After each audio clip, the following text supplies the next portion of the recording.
What is going on, my Super Sandwiches? Rhymestyle here, and today I'm bringing another Dragon Ball Super review with Kira Bug this time. She's actually here! Yay! Every single Sunday, Saturday, just always been stuff going on, but this time she's back. We just watched the last two episodes back to back. And I gotta say, I really enjoy the slice of life episodes of the series. You saw the last two. Yeah, it's like I said on my Saturday video. It's like it shows like a different side of the characters. I mean, you grow up watching Goku go from being this little kid to becoming hugely powerful, being on par with gods, and then now you gotta watch him go grocery shopping, being a farmer, and taking care of a granddaughter, which by the way, super cute. Kawaii desu. Kawaii desu. And yeah, so episode 44, 43. We just watched two back-to-backs, so I kind of lost count which one we're at. 40-something brings us back to Earth, and now Goku is sick, apparently. Looks like so sad. Looks like one of the disadvantages of using a Kaioken with the Super Saiyan Blue combo on top of that times 10 caused him to have what was it? It was like delayed onset ki, something like that. Yes. Which essentially means he can't control his body. Well, his ki essentially. We saw him trying to fly, couldn't do it. The hilarious part was the instant transmission. He was trying to go to King Kai's planet, showed up in front of Bulma's house. That was awkward, by the way. Again. That was really awkward. Bonus points to the people in the comments right now who can tell me how many times Goku has seen Bulma naked without looking it up. Without looking it up. That's the first question.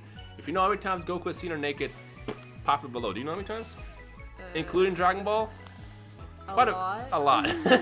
So whoever can guess it without looking up, do not cheat. Comment below.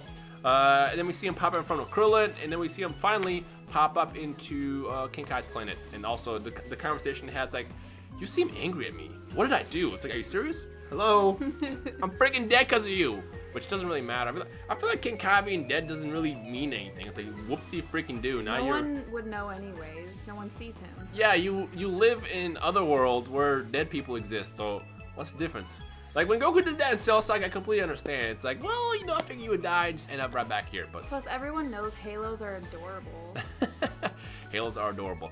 You know what? I feel like King Kai should have just been immortal in the first place. I mean, I know.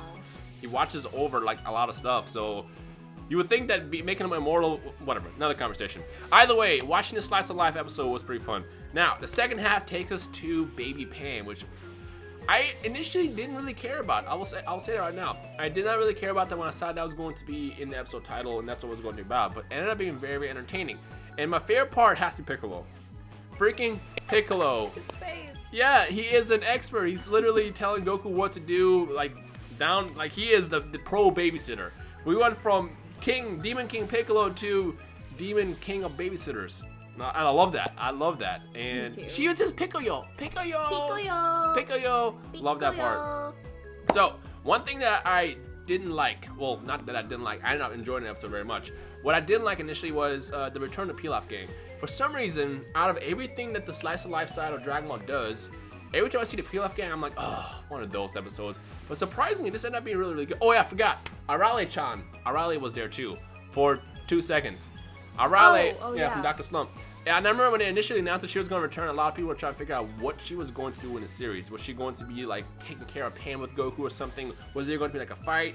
What was going to happen? And it just ended up being a 2-second cameo. So I feel like that was kind of a troll, but at the same time, them leaking the fact that she was in it kind of ruined the surprise. And due to the fact that she had a really small role in this episode, it would be kind of a nice surprise and Easter egg to see her there prior to them having a press release around it. Because I feel like she wasn't in the title or the description of the leaks, so her being announced as part of this episode kind of like really ruined it. Before that, you know, whatever, it ends up still being pretty good. Yeah. But yeah, going back to the Pan stuff, Pilaf game shows up. Like I said, I don't really like the Pilaf game, but in this episode, it was fine. They, I guess, show up because they want to take advantage of weakened Goku. They have this crazy robot that they got from the money that they got from Shenron, and then they accidentally kidnap Pan. Now, Pan was flying. Yeah. You know what, though? I don't know if that was real or not.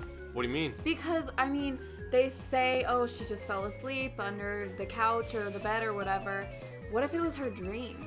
That's actually a good. Yeah. Like, we don't actually know if that was real or if it was just in her dream. I'm actually glad. Because it's plausible. I didn't even think about that. Yeah. I mean, I'm pretty sure since she's a Saiyan, she's able to, you know, fly, and her having like the hidden potential that kind of what Gohan has as a kid. Yeah. It makes sense that was kind of passed on too, because like clearly when they were in danger, she kind of took over. Like, I got this. I'm a baby. I can't even I'm a speak, baby. but I got this. Hold on And to me. she's being raised by Piccolo too. Yeah, so it makes sense that, but that's actually good call. Here's a question to you guys. Dreamer, comment Dreamer below. nah.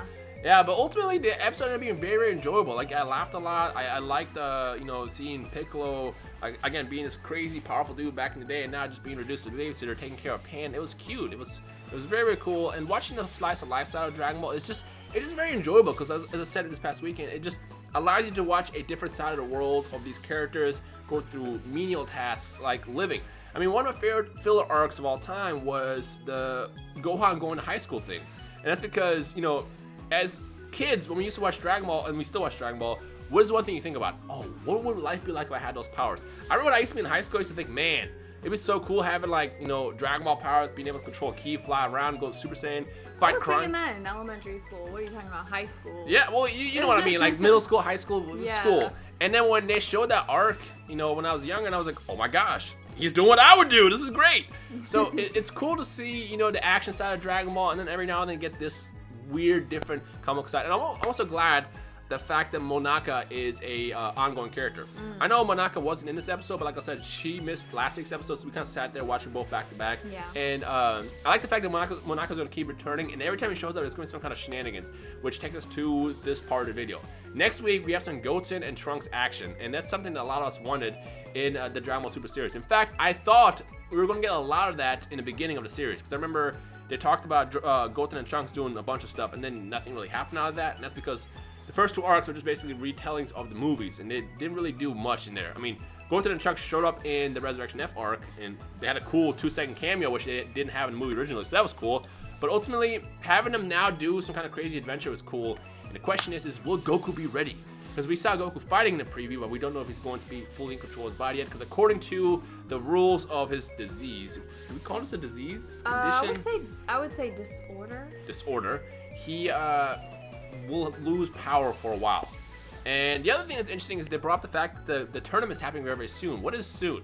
Because I still am under a belief that there's going to be another arc first. Because I don't think this Trunks arc starting on June 12th, is it?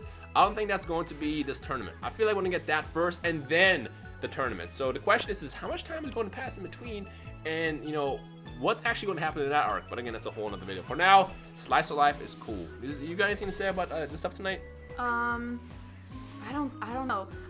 One thing I wanted to talk about with the Pan thing is that after going along with the dream thing is that Gohan said she does this a lot.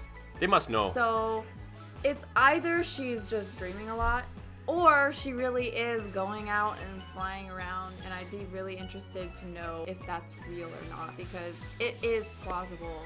And I would love to see her surpass everyone one day. I would She's a too. girl. I mean, GT, I did not like what GT did to Pan. I wasn't a big fan of it. So I'm Me hoping either. that if Dragon Ball Super gets to a point where it passes adulthood, or I guess the childhood of, where Z ended essentially, I'm hoping that Pan eventually does go Super Saiyan. Because here's the thing. Dragon Ball is so successful. Extremely successful. I mean, look at all these figures that we can't stop buying. It's successful to the point where I don't think it's going to end anytime soon. And I feel like after this next Trunks arc, after this tournament arc, it's going to keep going. And we're going to have to get to the point where it's going to have to catch up, have a time skip or something. And if that happens, I'm hoping that they do eventually show up Pan going to Super Saiyan. It's something we all wanted. I mean, who here wants Pan to go Super Saiyan? You do. You do probably too. And then you probably over there, you probably don't. You probably don't. But you right there, you do. A lot of you guys do. And I'm hoping that she kind of does something cool in the future. Cause I hope her hair's different too. yeah, I mean, like I said, I'm not the biggest fan of GT, but at the same time, I like the idea of GT, of what happened in the series. Just I don't think the execution was good, and mostly I wasn't a big fan of what they did with Pan. So they could rewrite that and do it better. So fingers crossed there. But for now, Slice of Life is good. And after doing that video this past weekend, I saw a lot of you guys enjoy that side of Dragon Ball as well. So I'm kind of excited for the next couple weeks. This could be like 2, 3, 4, or 5 weeks of just chill, fun comedy set, and we get I feel right back like I'm into watching action. a real anime when I see the Slice of Life side of Dragon Ball. Yeah, It feels like a real anime. it's like, it's I don't different. know what's gonna happen. Yeah, because what I said in my original video when I did this past Saturday, if you want to watch that, by the way, I'll link it in the description below. I said that, other anime that are usually shorter, like let's say Death Note, Full Metal Alchemist, Brotherhood, Or even just slice of life anime. Or even slice of life anime. What the point I was making is in those other anime like Death Note and Full Metal, you kind of have only so much to do with so little episodes. But because a show like Dragon Ball and One Piece and Naruto, stuff that's kind of ongoing, they have a lot more room to like add a fun side of the characters, and it makes you like those characters like a lot more. That's what I love about this. I mean, we love Full Metal and Death Note for what it is, but we love shows like Dragon Ball and One Piece for what it does to the characters. It's extra. It's filler, but filler can be enjoyable as well. It's not a horrible thing. Good filler. Yeah, it's good filler. I mean, I don't even think there's such thing as bad filler. It's just that every now and then, you might get stuff that's like, I'll wait for this to be done to get the next series to continue, but whatever. For the most part, I like the filler stuff or the lighthearted slice of life stuff, and I will look forward to it as much as they give it to us and stuff like that. I don't know. But yeah, that's everything else that happened in the episode so far. I'm kind of like getting my mind mixed up because we watched both episodes back to back. I'm trying to remember what else happened, but I can't think of anything. Whatever else happened, whatever we missed talking about, just we'll guess it. Uchi, the poop. Poop. Okay. Pan poop. Okay. Oh, it's right. Pan pooped. I forgot about that. She pooped. I'll just go sit down now. She pooped inside the robot. I forgot. See, that's why you're here. She forgot about. Oh, she pooped in the robot, and the dog threw up and ate his own barf. It was disgusting. It was disgusting, but it was funny because his nose all sharp. Either way, very well enjoyable episodes. We excited. We liked it. We were excited, and I guess let's see what happens next week when Goten and Trunks go to space. It's so weird. Like, again, these crazy strong warriors. Now the lighthearted side is like just these zany adventures, basically. Zany. I don't know. It's different. Anyways, let us know what you thought about this episode, and I guess we'll take it from there. And if you enjoyed today's review and except for Drama Super, you can leave a like if you want. You don't have to, but if you want to, go for it. And let us know your thoughts about everything that we talked about. We'll see you guys next week. I'm gonna go out the way I went. Goodbye. Bye.